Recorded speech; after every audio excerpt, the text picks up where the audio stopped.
Vous le savez, le mercredi, on a rendez-vous avec notre point santé. C'est Fabien Sublet, bien sûr, docteur en pharmacie et nutritionniste, qui est avec nous ce soir. Fabien ?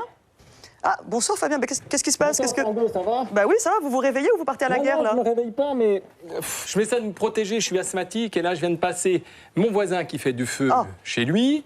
Et juste en bas, là, des studios, des fumeurs. Des fumeurs. Des fumeurs, j'étais obligé de me protéger, sinon c'est la crise d'asthme assurée. Ah bah dis donc, bah voilà, c'est vrai qu'on va parler d'asthme ce soir, vous êtes asthmatique. Là, il fait bon, là, ça va mieux. Il fait frais, il fait bon. Respirable. Bon, parlez-nous un peu de l'asthme, Fabien. Qu'est-ce que c'est? C'est quoi déjà? C'est quoi? Ben déjà, il faut savoir ce que c'est que les bronches. Les bronches, c'est par là que passe l'oxygène, l'air qui contient l'oxygène qui va aller donc être l'aliment de nos cellules. Tout à fait. Et oui, respirons. Et pour respirer correctement, il faut des bronches en pleine santé. Alors une bronche en pleine santé, eh bien, elle ressemble un petit peu à cela, ici. Vous voyez, cette bronche, elle est extrêmement dilatée. On voit à travers, là, pas de problème, ça passe. Le muscle est au repos, il n'y a pas de problème. Par contre, là, ici, à côté, j'ai une belle bronche d'asthmatique. Et ça, cette bronche asthmatique, vous voyez comment, là, ici, le muscle est en train de se contracter et qui réduit terriblement le diamètre de cette bronche. Résultat, l'air passe beaucoup moins bien. Et il n'y a pas que de l'air, il y a un truc très chelou qui a l'air de couler, juter. Il y a un truc qui passe. C'est quoi? Eh bien, c'est du mucus. C'est le mucus parce que chez l'asthmatique, en plus, il y a une espèce de mucus qui est sécrété et ça, c'est dû à l'inflammation.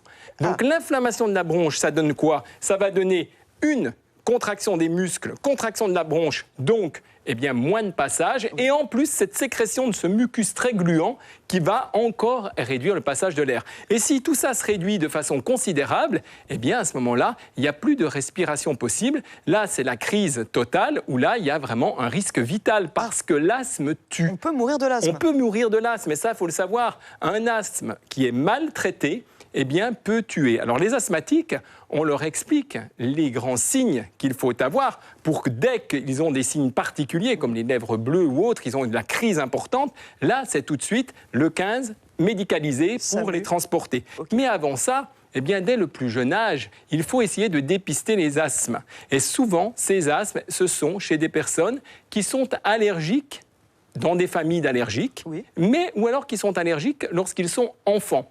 Et qui après évolue vers des asthmes à l'âge adulte. Alors, eh bien, l'allergie, elle est quoi? Comment on la dépiste? Eh bien, chez les jeunes enfants, ça peut être des rhinites, ça peut être également des manifestations cutanées.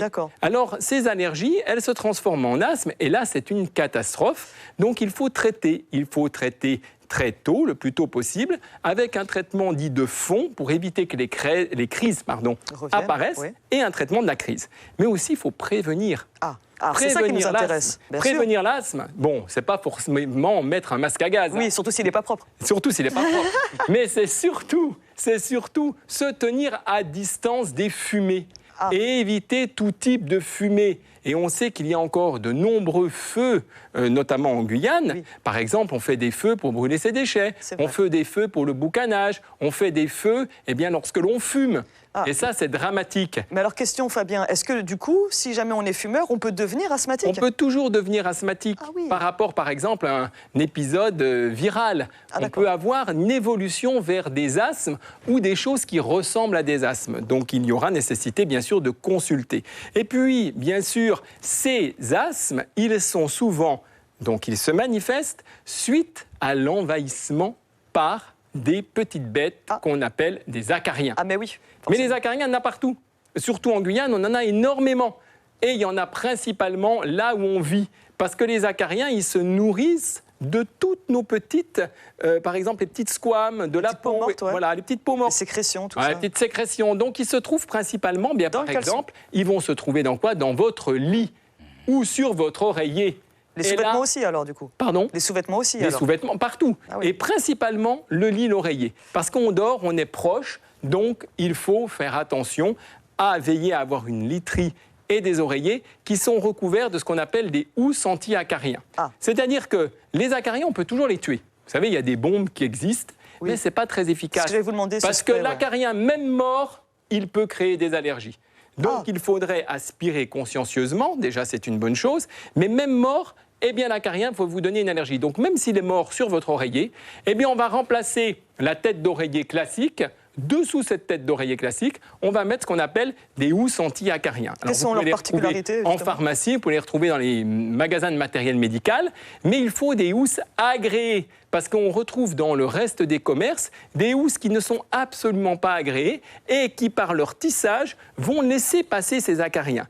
Donc, choisir sa housse avec minutie, demander conseil, par exemple, à son pharmacien pour une housse anti-acarien vraiment adaptée. Et puis également, essayons de vivre dans un univers avec le moins possible d'acariens. On aère la chambre à coucher au moins 10 à 20 minutes tous les jours. Et puis, on évite tout ce qui peut... Donc, où les acariens des habitats, voilà. Par exemple, on va parler des tapis, les moquettes. Oui. Bon, vaut mieux éviter. Il vaut mieux éviter les rideaux. La chambre, on ne doit qu'y dormir. Et si possible, laisser seulement... Qui dormir, Fabien. Oui, enfin, bon, y dormir et voilà. plus, si affinité. Mais bon, donc on va dire y dormir et donc éviter tout ce qui peut contenir des acariens, comme par exemple les doudous, les petites choses comme ça pour les enfants. En tout cas, il faut se protéger pour éviter d'être envahi par l'asthme. Écoutez Fabien, c'est très bien. Votre tuyau coule et ça m'écoeure terriblement. Vous avez autre chose à rajouter? Non, c'est bon, c'est du mucus. Hein, oui, c'est que du mucus. D'où? De qui? C'est un mucus qui est... Je ne vous dirai pas. Voilà, merci beaucoup, mon cher Fabien. Parce que je veux que vous fassiez bon appétit ce soir. Voilà, et bon appétit à tous ceux qui passent à table. Merci beaucoup. Allez, rendez-vous la semaine prochaine, bien sûr, pour un autre bilan santé. Suivez l'info sur Guyane la Première.